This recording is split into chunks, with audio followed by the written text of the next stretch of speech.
Hi friends, I'm Dave Barklow, pastor at Fort Walton Beach First United Methodist. Welcome to the Pastor's Study, our daily devotional that help us focus our mind on the things of God. We left off yesterday. Jesus was having a conversation with the religious leaders about how they try and honor the traditions of the elders, but yet they are not following the spirit of the law. And Jesus goes on to talk about this and to kind of give them an example and to explain. So I want to read from Mark chapter 7, verses 9 through 13. Then he said to them, "You have a fine way of rejecting the commandment of God in order to keep your tradition. Moses said, 'Honor your father and mother,' and whoever speaks evil of father or mother must surely die. But you say that if anyone tells father or mother, 'Whatever support you might have had from me is korban,' that is an offering to God, then you no longer permit doing anything for father or mother, thus making void the word of God through your tradition that you have handed on. And you do many things like this."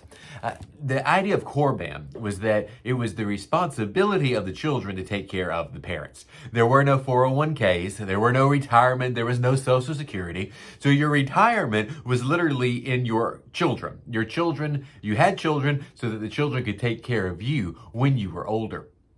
That was your retirement plan.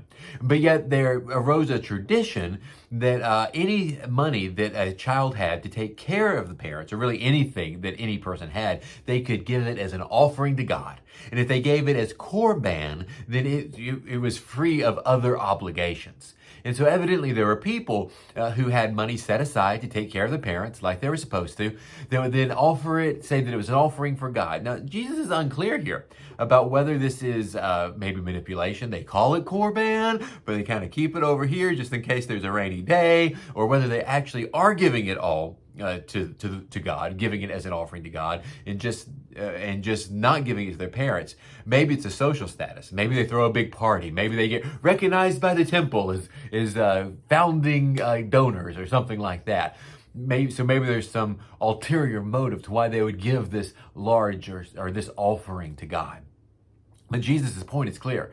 The law says you take care of your parents. The law says you honor your parents, that you don't speak evil about your parents, that your job as a child, the law says this is what you do.